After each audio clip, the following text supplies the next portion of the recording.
आज तो बाद मैं इस कमरे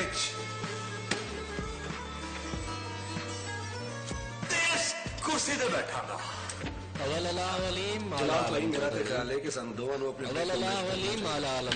ताकि डैडी जो भी आके ऑफिस का विजिट से कायम आए कदीम वाली वाहिद वादहू राज़िक़ुर रहीम सो सारा डैडी आएंगे मैं कुर्सी छाड़ दिया करे पान करीम जोड़ जहान जूं।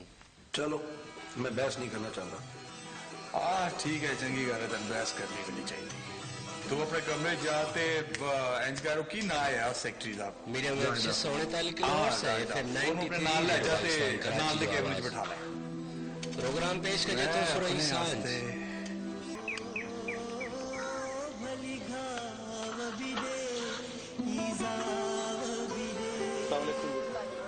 साइदा ਤੁਹਾਡਾ ਨਾ जी मेरा नाम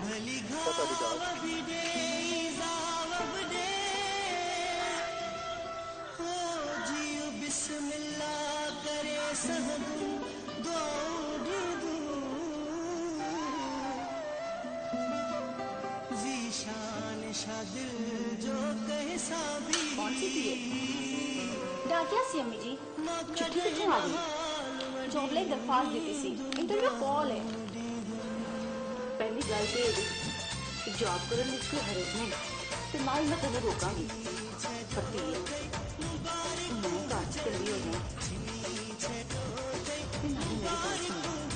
सारी गुजारे लिए दुकाना का किराया काफी की लोड़े जॉब करनी है पर अम्मी का सारा दिन बोर हो जाने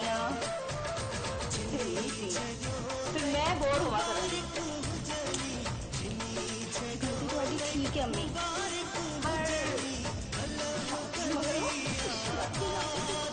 खुशी का वेला आन तो देख लीजिए हमें तो पता है अम्मी बुरा नहीं हार्ड दवाई बन के रह सके पर मैं तो भी रह सकूंगी ना अल्लाह ताला कुछ हाथ पे बनाएगा।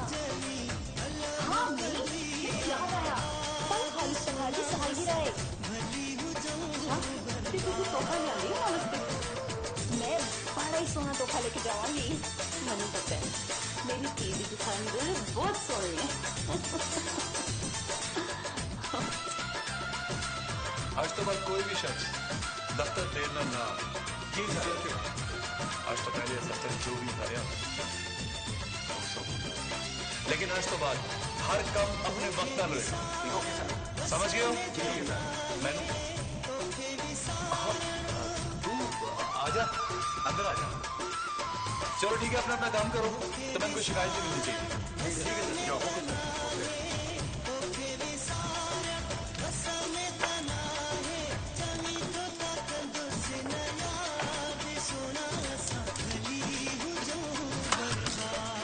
वेलकम वेलकम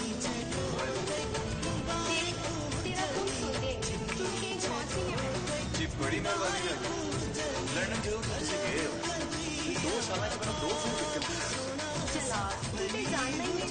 हाँ मैं जानना अच्छी तरह जानना और पता है कि उसकी लाइफ बहुत बिजी है बड़ा काम होता है वगैरह वगैरह सारे सवाल जवाब खड़े खड़े ही हो जाएंगे बैठो नहीं उनके मैं बैठा ही हाँ जनाब होंदा कि ना 2 साल के विच ते जिंदगी की तब्दीली आई है एक तो बड़ी बड़ी तब्दीली आज है डैडी जी कुर्सी पे बैठ गए ते होर तो दुनिया जेड़ियां आना शुरू हो जानियां तो तू जो आ गई कैसे मतलब है डायरेक्टर की जॉब समाज रोज मुलाकात नहीं होती हाँ आजा आजा कोई गल नहीं आजा एनो में बजाने देखिए लग रहा है मेरी क्लास है लंदन तो आई होनी कुछ दिन पहले जवाब मैं डायरेक्टर की जॉब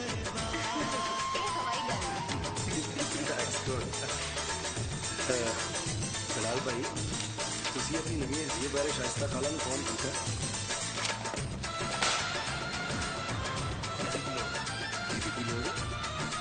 आफ्टर ऑल होने वाली सास से बकवास कर रहे हैं, बेवक्ती लाऊंगी। चल जा अपने कमरे से, काम कर जाके। सॉरी।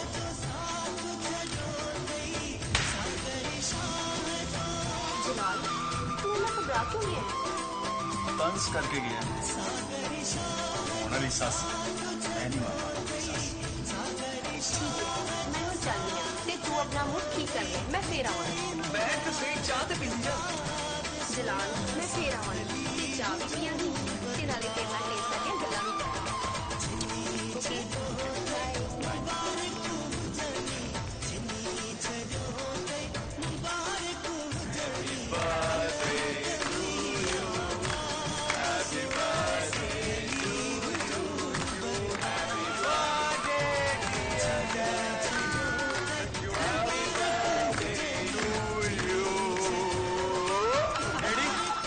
डैडी मेरे लो थोड़े। थैंक यू बेटा। तो डैडी एक सेकंड, पगड़ी मेरे लो तुहानू। भाई थैंक यू वेरी मच बेटा, थैंक यू थैंक यू। ਇਹਦੇ ਚ ਰੱਖ, ਇਹਦੇ ਚ ਰੱਖ। अंकल ਇਹਦੇ ਵਿੱਚ ਤੁਹਾਡੇ ਲਈ ਜਿਨਾ ਕਰਦੇ थैंक यू बेटा। बस साढ़े जमाने जी हाँ वहाँ मुझे रहा मास्टर मंजूर जो आवाज सिंधी छड़ी होते ही ਜਿਹੜੀ ਵੇਲੇ ਵੇਲੇ ਦੀ ਗੱਲ सिंधी भी छड़े थे ਹੁਣ ਵੇਲਾ ਬਦਲ ਚੁੱਕਿਆ। बड़ी गाल पुत्र बाहर मैंने शामिल कई बार रोसिया सुन रही आवाज जिना कैब दी आज भी एक हैसियत है। और ये देखिए वाह वाह भाई वाह वाह भाई वाह, क्या बात है। ਇਹਦੇ ਚ ਵਾਹ ਵਾਹ ਕਰਨ ਵਾਲੀ ਕਿਹੜੀ ਗੱਲ ਹੈ?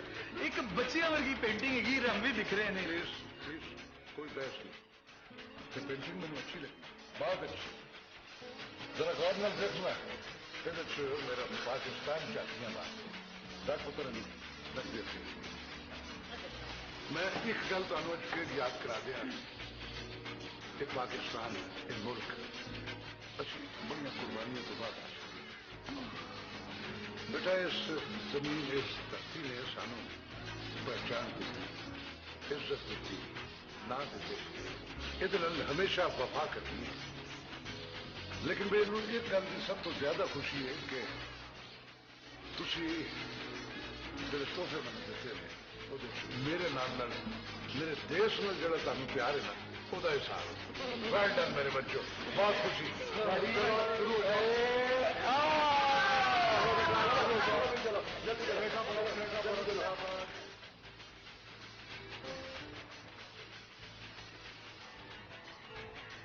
हेलो मिनी मारिया गल कर रही है लंदन तो। हाय मारिया क्यों हाल है तेरा? तू तो तेन यार बड़ा मिस कर रहा है तो तेरी जेब भी खाली पई है। मारिया मैं तेन आने लगे दसिया कि मैं हूँ वापस नहीं आना, तू बुरा ना मनाई। की करेगी उठ रहे थे स्टोर की जॉब से जितने पैसे में मिले सन वो सारे मैं तो इन्वेस्ट कर देते हैं। बहुत अच्छी आमदनी हो रही है कि गुजारा भी अच्छा हो रहा है। चंगी तरह सोच ले, कुछ देर और है तेन। सदा खुश रहो, फिर आके तो मेरा सलाम करूंगी। चलो ओके ओके अल्लाह हाफिज।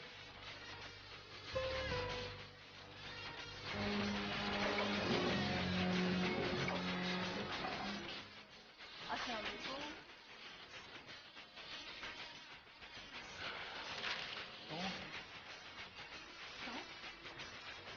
मैं सब देने आ सकी, मुबारकबाद देना ही आपका तो इस दफ्तर का मालिक के बन गया।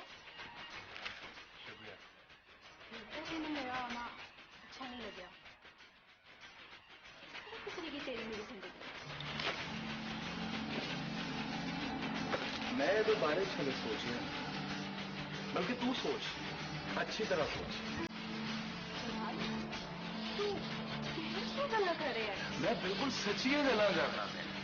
मेरा हाले शादी करने का कोई प्रोग्राम नहीं।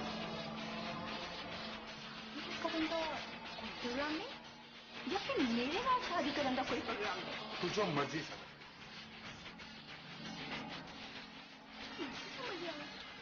हाँ जो मर्जी समझ ले। तो वैसे मैं बड़ा मसरूफ है गए हाले में तो रहना गला से टाइम नहीं है। मैं कुछ दर करा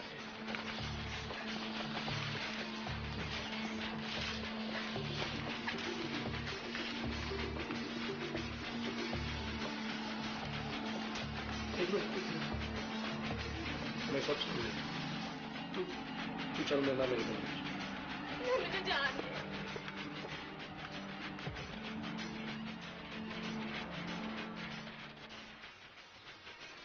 तो शायस्ता तू फिक्र न कर। बाजी फिक्र तो मैंने लगी है, लेकिन ना साजदा भी बड़ी सख्त परेशान है। इफ्तिखार ਨੂੰ ਆਪ ਸਮਝਾ ਲੈਣਗੇ। ਦੇਖੋ ਨਾ ਜਲਾਲ ਨੇ ਕਿਸੇ ਹੋਰ ਗੱਲ ਦਾ ਗੁੱਸਾ ਹੋਣਾ, ਉਹਨੇ ਸਾਜਦਾ ਤੇ ਕਰਤਾ, ਪਰ ਮੈਨੂੰ ਤੇ ਲੱਗਦਾ ਹੈ ਕਿ ਉਹਨੇ ਕਿਸੇ ਹੋਰ ਕੁੜੀ ਨੂੰ ਪਸੰਦ ਕਰ ਲਿਆ। नहीं नहीं नहीं, ये किस तरह हो सकता है? मैं हुणे दफ्तर जाना तो गल करना ਉਹਦੇ ਨਾਲ। ਅੱਛਾ ਤਾਂ ਪਿਆਰ ਨਾਲ ਗੱਲ ਕਰਨੀ। प्यार में भी गल करना, परेशान नहीं होना, फिक्र नहीं कभी करना ना करो। ਜਲਾਲ ਮੈਂ ਤੇਰੇ ਨਾਲ ਦੋ ਟੋਕ ਗੱਲ ਕਰਾਂਗੀ ਤਾਂ ਕਿ ਤੈਨੂੰ ਕੋਈ ਗਲਤਫਹਿਮੀ ਨਾ ਰਹੇ। ਅਸੀਂ ਦੋਵੇਂ ਕਲਾਸ ਫੈਲੋ ਹੋਣ ਦੀ ਹੈਸੀਅਤ ਨਾਲ ਤੇ ਮਿਲ ਸਕਦੇ, ਪਰ ਇਹ ਜੌਬ ਸ਼ੌਪ ਦਾ ਤੇ ਕਰ ਲਓ, ਇਹ ਠੀਕ ਨਹੀਂ ਹੈ। ਨਾ ਮੈਂ ਜੌਬ ਕਰ ਸਕਦੀ ਹਾਂ ਤੇ ਨਾ ਹੀ ਮੇਰੇ ਕੋਲ ਇੰਨਾ ਵੇਲਾ ਹੈ। क्यों बहन, क्यों वेला नहीं है तेरे को? ਉਹ ਇਸ ਲਈ ਕਿ ਮੈਂ ਅੱਜ ਕੱਲ੍ਹ अपनी आप बीती लिखना शुरू करने वाली हूँ। यह प्रोग्राम सुरई सांझ जेको medium wave 639 kilohertz FM 93 radio Pakistan Karachi तां पेश कयो पियो वञे ऐं हाणे शामिल कयूं पिया सरमन सिंधी जो इहा आवाज़।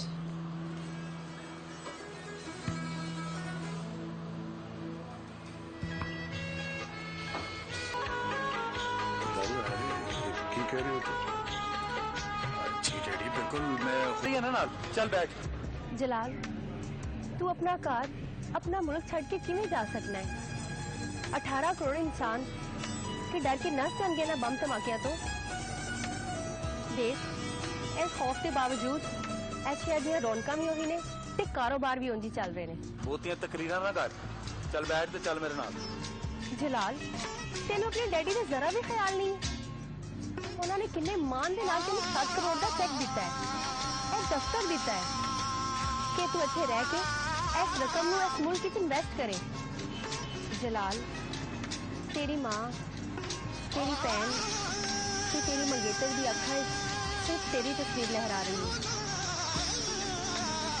ते एक गल होर सुन ले, तेरे जान नाल इस मुल्क में तो कोई फर्क नहीं पेगा, फर्क पेगा तो सिर्फ तेनू कि तू इस मुल्क की खिदमत कर।